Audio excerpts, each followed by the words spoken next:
everyone's need, but not for everyone's greed. আমরা development বলতে যে ইন্ডাস্ট্রিয়ালাইজেশন, যে মেটেরিয়ালিস্টিক এনরিচমেন্টের দিকে আমরা এগিয়ে এসেছি, সেটা করতে করতে কোথাও একটা আমরা বুঝেছি যে পৃথিবীর কাছ থেকে আমরা যে পরিমাণে জিনিস সব নিচ্ছি নিজেদের বেনিফিটসের জন্য, ততটা পৃথিবীকে ফেরত দিয়ে উঠতে পারছি না।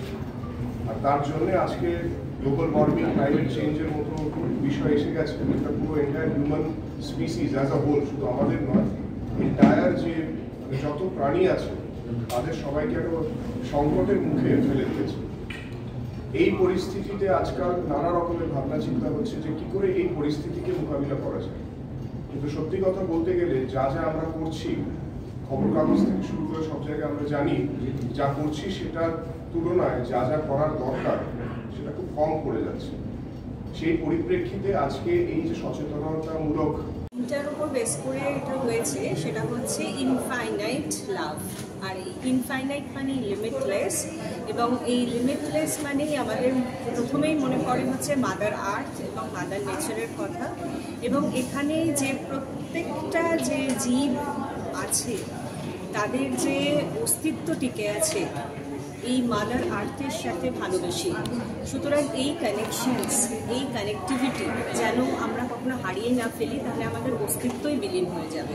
এবং সবথেকে বড় কথা, আজকে যে আমরা সারা পৃথিবী জুড়ে দেখতে পাচ্ছি যে গ্লোবাল ওয়ার্মিং, প্রচুর আমরা খারাপ কথা শুনি সবসময় পরিবেশ সম্বন্ধে, কিন্তু পরিবেশে এই নেচার কিন্তু আমাদের শান্ত থাকতে আমাদের অনেক সাহায্য করে, আমাদের ক্রিয়েটিভিটি তৈরি করতে সাহায্য করে, আমাদেরকে ইনোভেট করতে সাহায্য করে। এবং স্ট্রাকচারালি যে আমরা আজকে যে এই ধরনের একটা কামনেস মাইন্ড না থাকলে আমরা কখনোই কিন্তু এই ধরনের ইনোভেটিভ কাজ করতে পারবো না। সুতরাং সেখানে মাদার আর্থের সাথে কানেক্টিভিটি এবং ভালোবাসা ভীষণভাবে দরকার, এবং তার প্রতিফলন আমরা দেখতে পাচ্ছি যে সমস্ত ফটোগুলো উঠে এসেছে আজকে আর্টিস্টদের হাত ধরে, যে কানেকশন, যে ডেডিকেশনস উইথ দ্য নেচার, এটাকে প্রমিস জানাই। The exhibition basically 15 and 16 February celebrating in love. কিন্তু আমরা অন্যভাবে সেলিব্রেট করছি ইনফিনাইট ওয়েস অফ লাভ আমাদের এই এক্সিবিশনের নাম। মানে কতভাবে যে ভালোবাসা যায় মানুষ, প্রকৃতি এবং সব কিছু নিয়ে আমাদের এই এক্সিবিশন। টোটাল 52 জন পার্টিসিপেন্ট রয়েছেন, আর্টিস্ট, ফটোগ্রাফার অ্যান্ড স্কাল্পচার। তো সবার কাছেই কৃতজ্ঞ আমি, এবং যারা অতিথি এসেছিলেন মিডিয়ার লোক, সবার সাহায্যের জন্যই আমাদের সাকসেসফুল হলো আছে। খুবই কৃতজ্ঞ, এবং ভবিষ্যতে চাই আপনারা আমাদের পাশে। ইন্টারেস্ট ছোটবেলা থেকেই কর্মসূত্রে যেহেতু বাইরে ছিলাম, আইটিতে চাকরি করতাম, খুব মুশকিল হতো। Then the biggest sacrifice of my life, biggest step of my life, সেটা হচ্ছে কাজকর্ম ছেড়ে ছেড়ে টোটালটাই এখন ফটোগ্রাফি এবং নেচারের প্রতি ভালোবাসা টেনে নিয়ে যায় জঙ্গলে বারবার। আর ভীষণভাবে এখন আমি ইনটু ওয়াইল্ড লাইফ, ফ্যাশন, লন্ডনে এখন আপাতত ইভেন্টসেরও কাজ করি। টোটালটাই ফটোগ্রাফি নিয়ে এখন কাজ করি। হ্যাঁ, আমার নাম চৈতালি দত্ত।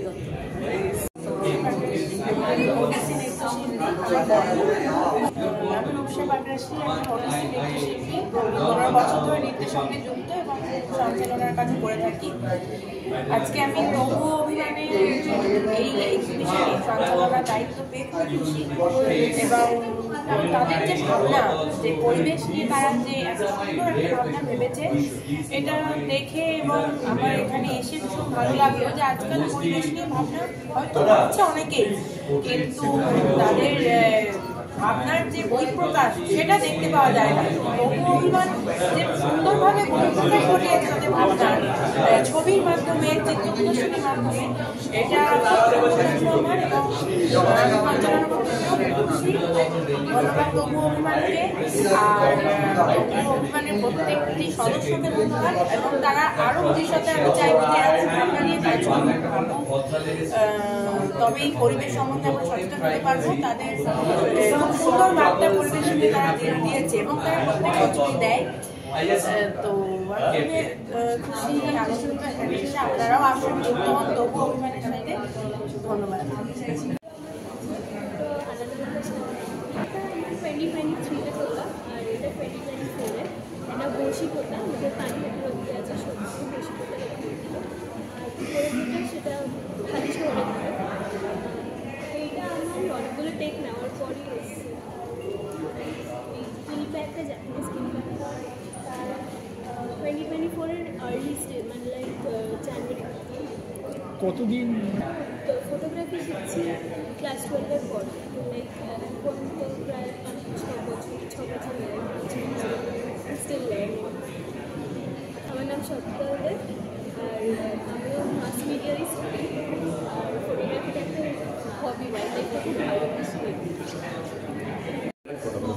আমাদের কাজ এখানে আছে, আমাদের মেন উদ্দেশ্য হচ্ছে নিজেদের ছবি থেকে কনজারভেশন, মানে মানুষকে সচেতন করা যে নেচারটা কতটা ইম্পর্টেন্ট। অ্যান্ড আমরা চেষ্টা করছি যে বিভিন্ন এজ গ্রুপকে যতটা তাড়াতাড়ি আমরা এই জিনিসটার মধ্যে আনতে পারি, সো দ্যাট মানে সময়টা বেশি দেরি না হয়ে গিয়ে আমাদের ক্ষতিটা বেশি বড় না হয়ে যাবে।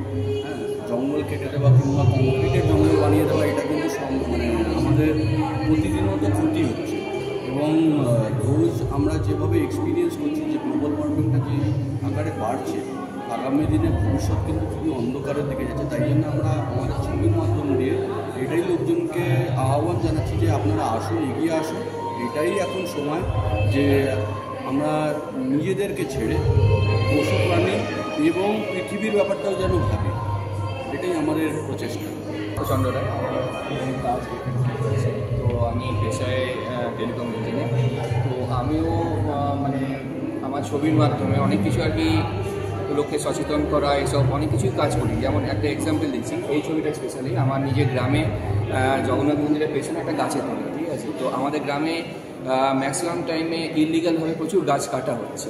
তো এখন প্রথম আমি যখন কিছু বলতে যেতাম তো আমাকে সেই ব্যাপার একজন বলছি ধমকে চুপ করে দেওয়া। তারপর আমাকে হঠাৎ করে কিছু মানুষ দেখলো যে হাতে ক্যামেরা নিয়ে ঘুরছি। এবার প্রথমত ওরা ভাবতো যে কোনো নিউজ পেপার থেকে এসেছি। তারপর ওদের যখন জানতে পারলো যে আমি কোনো ফটো তুলি, তাদেরকে আমি ফার্স্ট এই ছবিটা তুলে দেখেছিলাম এই গাছে এরা এইভাবে থাকে।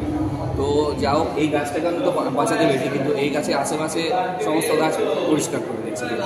তো এইটাই আর কি বলতে চাই যে আজকের দিনে মানে আমি নিজে আমার ছোটোবেলা করার কথা জানি যে প্রচুর বৃষ্টি পেতাম, বৃষ্টি মানে বিভিন্ন ধরনের ওয়েদারই আমরা উপভোগ করছি, কিন্তু আজকের দিনে বৃষ্টি হয় না। তার কারণ মেন কারণই হচ্ছে গাছ কেটে, ঠিক আছে।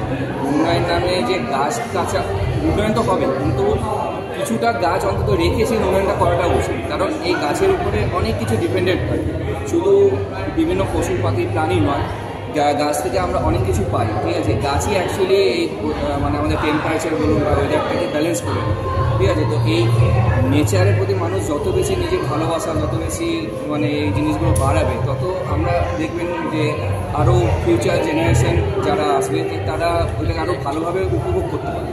কিন্তু এরকম মানুষের সংখ্যা ধীরে ধীরে খুব কমে যাচ্ছে, যারা কারোর হাতে সময় নেই, কেউ অত অযথা কাউকে কিছু বলতে চায় না, সবাই এটা ভাবে যে যা করছে করুক, কিন্তু এটা অ্যাকচুয়ালি খুব ভুল পথেই আমরা এগোচ্ছি।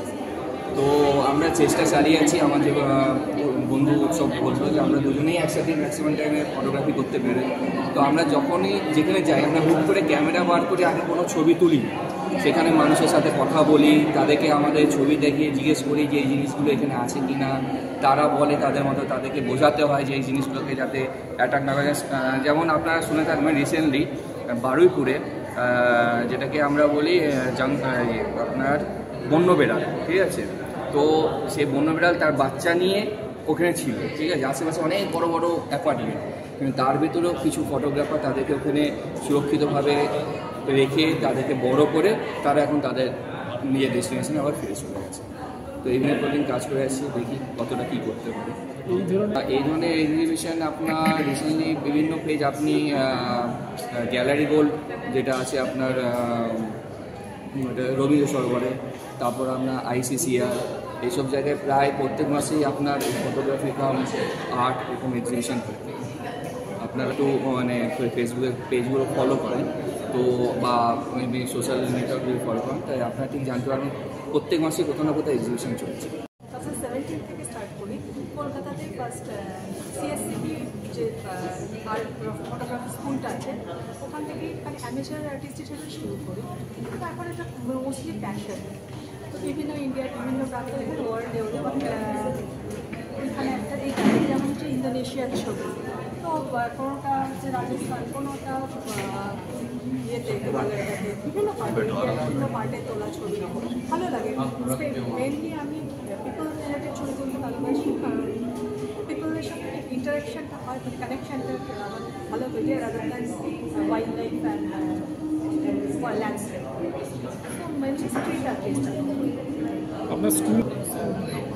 আমার নাম মালিনী ধাওয়া।